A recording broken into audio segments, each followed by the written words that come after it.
NYIT is a community service of the New York Institute of Technology.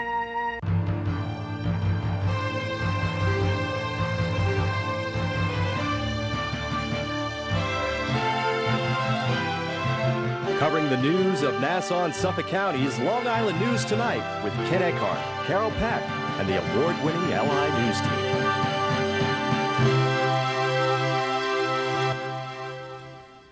Good evening. I'm Ken Eckhart, and here's what's happening. A Long Island woman has been charged with stabbing a man in the back with a kitchen knife in a Williston Park apartment. Police say it happened early yesterday afternoon. According to detectives, the two were in an apartment on Willis Avenue when 49-year-old Sharon Mongello stabbed the 58-year-old male victim in the back. He suffered a wound which punctured his lung and was listed in stable condition at a nearby hospital. Mongello was located on the street near the apartment, and she was placed under arrest, charged with assault and weapon possession. A Deer Park teenager is facing 25 years to life in prison when he's sentenced for killing one man and seriously injuring a 13-year-old. Alexander Aguilar pleaded guilty in Suffolk County Court on Wednesday for the stabbing death of 28-year-old Edgar Villalobos in Brentwood back in 2009. Aguilar also confessed to shooting and seriously injuring 13-year-old Wilson Batista Jr. at a Brentwood park about a month earlier. The Suffolk District Attorney's Office says Aguilar is a documented immigrant from El Salvador and will be subject to deportation at the end of his jail time. He's due to be sentenced in March. A Long Island cardiologist arrested in an internet sex sting has been sentenced to 5 years probation and mandatory sex offender treatment. Dr. Jose Palouse was sentenced yesterday in Queens after pleading guilty to trying to arrange a tryst with an undercover detective posing online as a 14-year-old girl. Prosecutors say back in 2007, the 44-year-old Mineola doctor sent explicit instant messages in a chat room while using a suggestive screen name. He's also accused of sending the undercover agent an internet link to a sex video. He was arrested while bringing Godiva chocolates for the anticipated meeting. The doctor could lose his license. Well, the National Weather Service has confirmed this is the snowiest January on record for Long Island and the New York metropolitan area. We've already had more than 34 inches of snow this month, and a lot of it fell early yesterday morning, causing all kinds of problems for residents who say they've already had their fill of snow. Rob Marzano reports. With more than an additional foot of snow having fallen this week on Long Island, county workers and residents alike have been busy doing their best to clear driveways, streets, and cars in order to rid themselves of the white stuff. And with the island already under a heavy blanket of snow, the additional accumulation is the last thing people wanted. Oh, God, I'm so sick of it. I gotta get myself a snowblower. Not fun. Not fun. I was supposed to have school today, supposed to have a midterm, now I have it Monday. You know what? It's a lot of work. I'm still trying to dig my car out. It's a lot of fun, though. The kids are really enjoying it.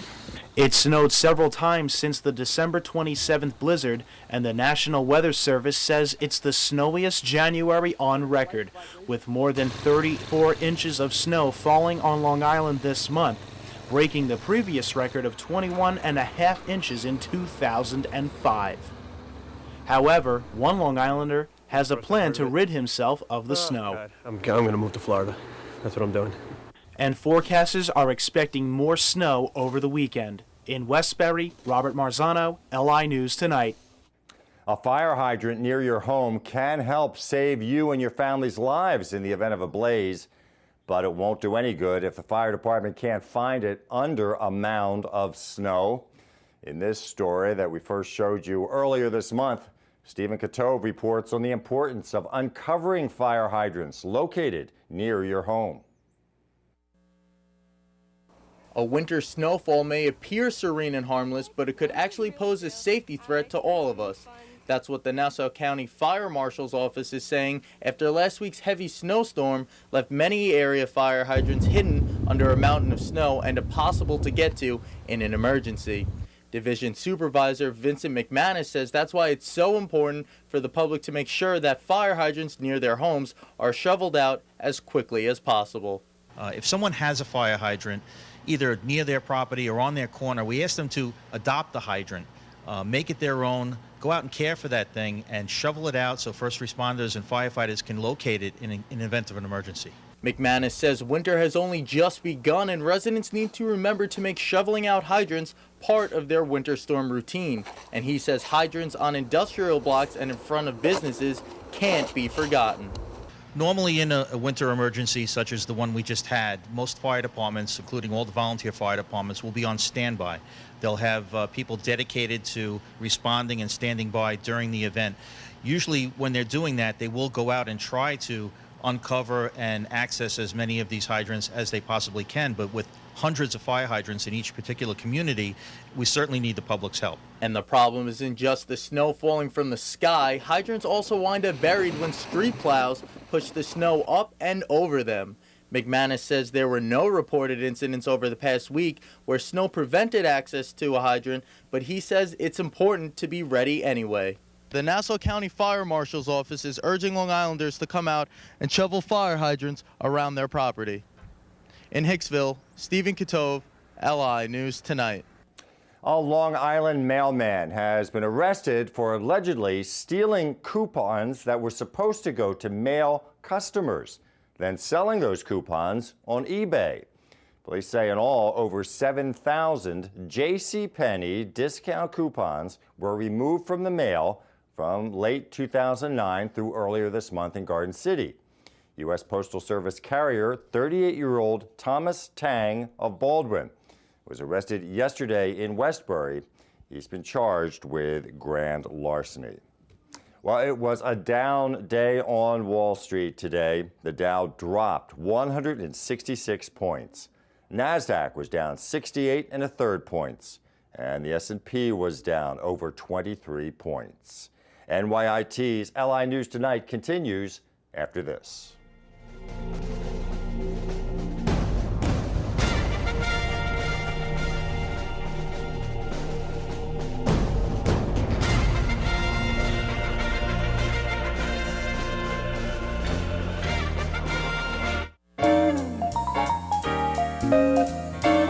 Nassau homeowners who disagree with their property tax assessments can learn how to challenge them at a workshop at the East Meadow Public Library on Thursday, February 3rd at 1 p.m. For more information, call 516-794-2570.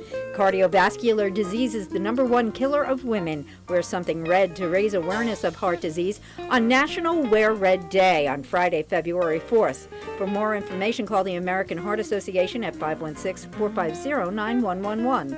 See a screening of My Spectacular Theater about a man who finds refuge in a Beijing movie theater for the blind at Abilities in Albertson on Saturday, February 5th at 8 p.m. For more information, log on to www.realabilities.org. Or celebrate the Chinese New Year at the Ward Melville Heritage Organization Cultural Center in Stony Brook on Sunday, February 6th from 1:30 to 3:30 p.m. For more information, call 631-689-5888. If you have an event you'd like included on the LI News Tonight community calendar, send it to linewstonight@nyit.edu. In Melville, J.B. Buno, LI News Tonight. In Bethpage, Stephen Katove, LI News Tonight. At Belmont Park, Sophia Allen, LI News Tonight. These are just a few of the people who have been reporting the news for LI News Tonight over the past year, and you could be one of them. Television news is an exciting and challenging career that could put you in the middle of what's happening and in touch with the people who are making the news. A career in television news journalism can offer you the opportunity to work as a reporter, camera person, or videotape editor, or any number of behind-the-scenes jobs, including producing or manning the assignment desk. And it's a career that can be yours by joining the LI News Tonight news team. Produced at studios on the campus of the New York Institute of Technology, LI News Tonight offers television news internships that can earn you college credits and the possibility of being on the air in just a few weeks. LI News Tonight has been the jumping off point for many local and national news professionals, and you could be next. Call 516-686-7952 for more information on how to enroll for LI News Tonight, and let us put you on the air. In world headlines today, it was a day of rioting and chaos in Cairo, Egypt, as protesters continue to challenge the regime of authoritarian President Hosni Mubarak. Ruling party headquarters in Cairo were in flames, and fires were also seen in other cities, from burning tires and police cars, while police fired back with rubber bullets and tear gas.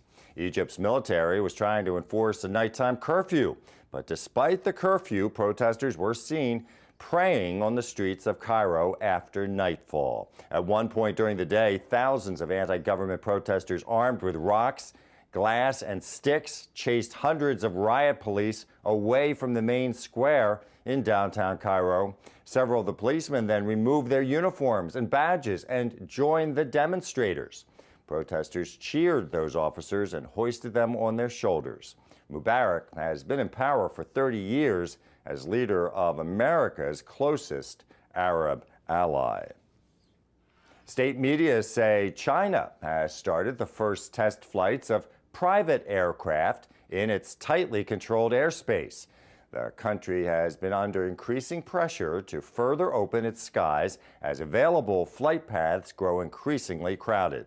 The central government late last year said it would open part of China's low-altitude airspace to promote its aviation industry and allow the use of private airplanes. The state-run Xinhua news agency says China's aviation authorities today allowed helicopters to fly in low-altitude airspace over the southern island of Hainan. The test flights are expected to continue over the next 2 months. And Japan has agreed to make a contribution of nearly $12 million to the UN-assisted genocide tribunal that's trying to former leaders of Cambodia's communist Khmer Rouge. The contribution from Japan, the single biggest donor to the proceedings, will cover about 25% of its budget for this year. Japan has reportedly provided about 49% of all contributions. An estimated 1.7 million people died under Khmer Rouge rule in the late 1970s. The tribunal convicted its first defendant last year, and later this year is expected to begin trying for former top Khmer Rouge leaders for crimes against humanity, genocide, war crimes, and murder, torture, and religious persecution. Officials say a Long Island teenager collapsed and later died after playing basketball at a community center. A statement by the Long Beach School District says 16-year-old Shakur Moore was taken from the Martin Luther King Jr. Community Center to a nearby hospital last night, where he died. Moore was reportedly dribbling down court in a game at the community center when he collapsed about 8:30 last night. The cause of death will be determined by the medical examiner. We had a mostly cloudy day today with some scattered snow showers. The high was in the mid-30s. Tonight, chance of snow showers early with a low in the upper 20s. Tomorrow, a chance of some evening snow showers with a high in the low 30s. Sunday should be partly cloudy, a high in the low 30s. Monday, partly cloudy, a high in the upper 20s, and the outlook for Tuesday, chance of snow showers with a high around 30 degrees. And that's it for NYIT's LI News Tonight. I'm Ken Eckhart. Thank you for watching. We'll see you again on Monday. Have a good weekend.